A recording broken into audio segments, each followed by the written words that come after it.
Assalamualaikum warahmatullahi wabarakatuh. Alhamdulillah kita masih sehat. Semoga kita menjadi orang yang bermanfaat. Baiklah, pagi ini kita kaji surat Al-Baqarah ayat 2. Dzalikal kitabu la raiba fih hudal lil muttaqin. Ini kitab Al-Quran, tidak ada keraguan di dalamnya sebagai petunjuk bagi orang yang bertakwa. Artinya apa? Bahwa jangan ada dalam hati kita itu ragu terhadap isi Al-Quran. Berarti kita harus yakin. Kita sholat misalkan itu perintah Allah.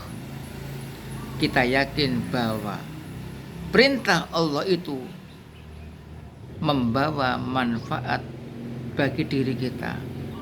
Bahkan di dalam surat Al-Ankabut ayat 45 disebutkan inna sholata tanha anil faksya'i wal munkar.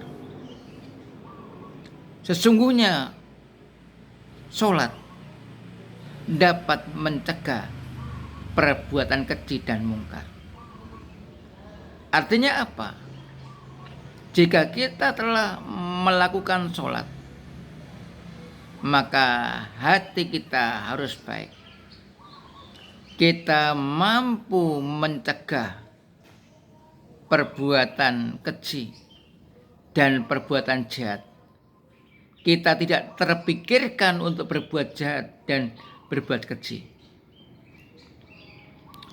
Hudalil muttaqin. Al-Quran itu sebagai petunjuk bagi orang-orang yang bertakwa. Orang-orang yang bertakwa harus yakin tentang kebenaran yang ada di dalam Al-Quran dan menggunakan Al-Quran sebagai pedoman hidup.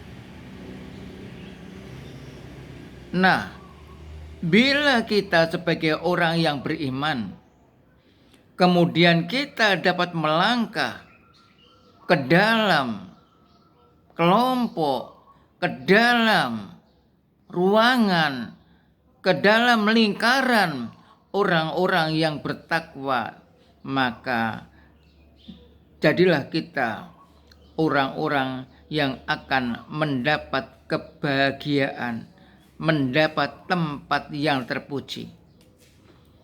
Pemirsa yang berbahagia, oleh karena itulah